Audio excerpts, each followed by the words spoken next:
ہم بات کر رہے تھے تزکیہ نفس کی۔ تیسری چیز جو ہم پر اثر انداز ہوتی ہے وہ نفس کی ترغیبات ہیں۔ بے شک نفس ہمارا ہمیں برائی پر آمادہ کرتا ہے، چاہے وہ نفس کی ترغیبات دنیا میں مشغولیت کے لیے ہو یا اپنی ذات کی برائی کے لیے یا کہیں پیسہ کمانے کے لیے۔ نفس کی ترغیب جو ہے وہ پازیٹیو سینس میں نہیں ہوتی، اگرچہ نفس لوامہ بھی ہے اور نفس مطمئنہ بھی ہے، لیکن نفس کا اصل کام نیکی سے ہٹانا ہی ہے۔ تب جب انسان کا دل رب العزت کے نور میں نہایا ہوا نہ ہو تو نفس کی ترغیبات سے خود کو بچانا یہ تزکیہ ہے۔ چوتھی چیز جس کی وجہ سے انسان کا علم، اس کی محنت اللہ کے راستے میں، اس کی دعوت کا کام سب کوئی دھرے کا دھرا رہ جاتا ہے، وہ شیطان کے وسوسے ہیں۔ اور شیطان کے وسوسے کبھی ختم ہونے والے نہیں ہیں، کیونکہ اللہ تعالیٰ نے شیطان سے وسوسوں کے لیے دعا مانگنے کا حکم دیا ہے۔ تزکیے میں دعا بڑی ہی مددگار ثابت ہوتی ہے۔ سورۃ الناس میں اللہ تعالیٰ نے ہمیں شیطان سے پناہ مانگنے کا حکم دیا ہے۔ وسوسے کیا ہے؟ وسوسے بار بار آنے کا نام ہے، یعنی ایک خیال ہے۔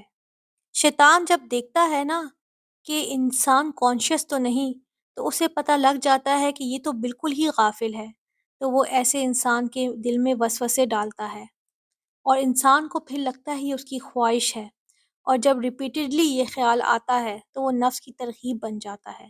تو جس وقت ابتدا میں وسوسہ آتا ہے تو وہ ایک خیال آتا ہے، اور خیال پھر دل کی خواہش بن جاتا ہے، کیونکہ وہ دل میں جم جاتا ہے۔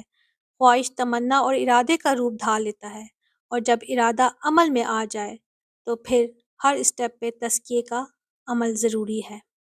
تزکیہ کیا ہے؟ خود کو بچانے کے لیے اسٹرگل کرنا، اور یہ اسٹرگل کیسی ہوتی ہے؟ دعا کے ذریعے سے اعوذ باللہ من الشیطان الرجیم پڑھا کریں، اور خیال کو بلاک لگانا سیکھ لیں، کیونکہ جب تک آپ بلاک نہیں لگائیں گے آپ کا دل پاک نہیں ہوگا، ناپاک وسوسوں کا اماجگاہ بن جائے گا۔ یہ خیال کسی کے بارے میں آئے تو بدگمانی بن جاتی ہے، اور پھر بدگمانی بغض، کینہ اور حسد کا روپ لے لیتی ہے، اور جب یہ وسوسہ اپنے ہی بارے میں، اپنی ذات کے بارے میں آئے تو نارملی وہ نیک کاموں سے روکنے کے لیے ہی ہوتے ہیں۔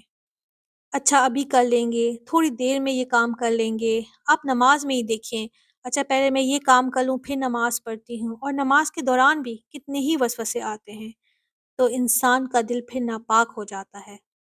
ایک انسان ہے جو کسی ملاوٹ والی چیز کو استعمال نہیں کرنا چاہتا، یعنی فروٹ بھی ہے تو وہ دھلا ہوا کھائے گا، اور گوشت بھی پاک کر کے دھو کر کھائے گا، سبزیاں بھی پاک کر کے کھائے گا، لیکن دل کی دنیا میں متواتر گندگی چڑھ رہی ہے، وہ پاک نہیں کرتے وسوسوں سے۔ ناپاک خیالات سے ناپاک ارادے جنم لیتے ہیں دل میں، اور پھر ناپاک عمل وجود میں آتا ہے۔ کوئی عمل ایسا نہیں جس کو ابلیس پاک رہنے دینا چاہتا ہو۔ پاک لوگ ہی جنت میں بسائے جائیں گے۔ اسی طرح سے انسان جب صراط مستقیم پر چلتا ہے تو کچھ محرکات ہوتے ہیں جن کی وجہ سے صراط مستقیم کھو جاتا ہے، جیسے محمد صلی اللہ علیہ وآلہ وسلم نے فرمایا، صراط مستقیم کے ہر دروازے پر شیطان بیٹھا ہے جو بلاتا ہے ادھر آ جاؤ، ادھر آ جاؤ۔ تو ان محرکات سے متاثر نہ رہنا تزکیہ ہے، جو انسان کو صراط مستقیم سے ہٹاتے رہتے ہیں۔ یہ 5 کام ہیں جو تزکیہ ہیں۔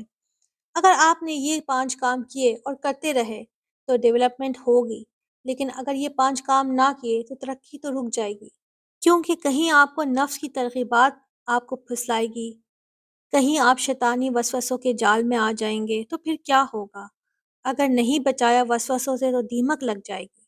وسوسے تو دیمک کی طرح ہیں، دیمک بڑھتی ہے تو کچھ بھی نہیں چھوڑتی۔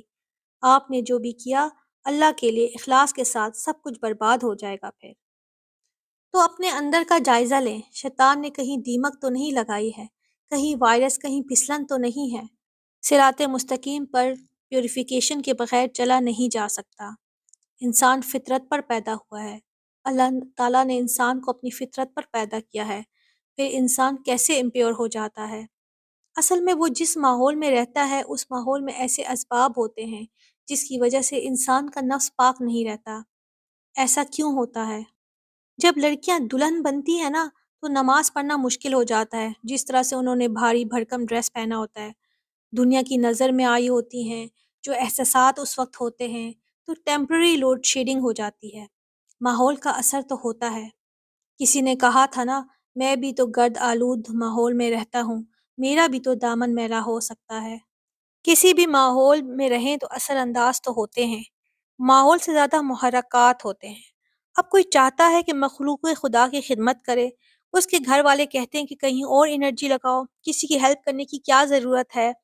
اب جو وہ بات کر رہا ہے وہ کسی چیز کے لیے موٹیویٹ کر رہا ہے، کہ خدمت خلق سے روک رہا ہے، کیونکہ اس کو کوئی اس میں نفع نظر نہیں آتا، تو وہ خدمت خلق سے روکنے کے لیے ایک محرک بن جاتا ہے۔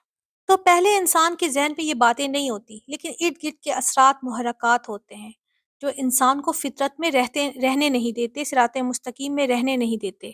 تو 5 کام جو تزکیہ میں آتے ہیں وہ ہیں پاک کرنا، یعنی خارجی اثرات سے بچاؤ کے لیے ہم پاک اپنے آپ کو کرتے ہیں۔ دوسرا، ناخوشگوار واقعات کے منفی اثرات کے رد عمل سے خود کو بچانا۔ نمبر 3، نفس کی ترغیبات سے بچانا۔ نمبر 4، شیطان کے وسوسوں سے اپنے آپ کو بچانا۔ اور نمبر 5، ان محرکات سے غیر متاثر ہو کر زندگی گزارنا جو صراط مستقیم میں رہنے نہیں دیتے۔ الحمدللہ۔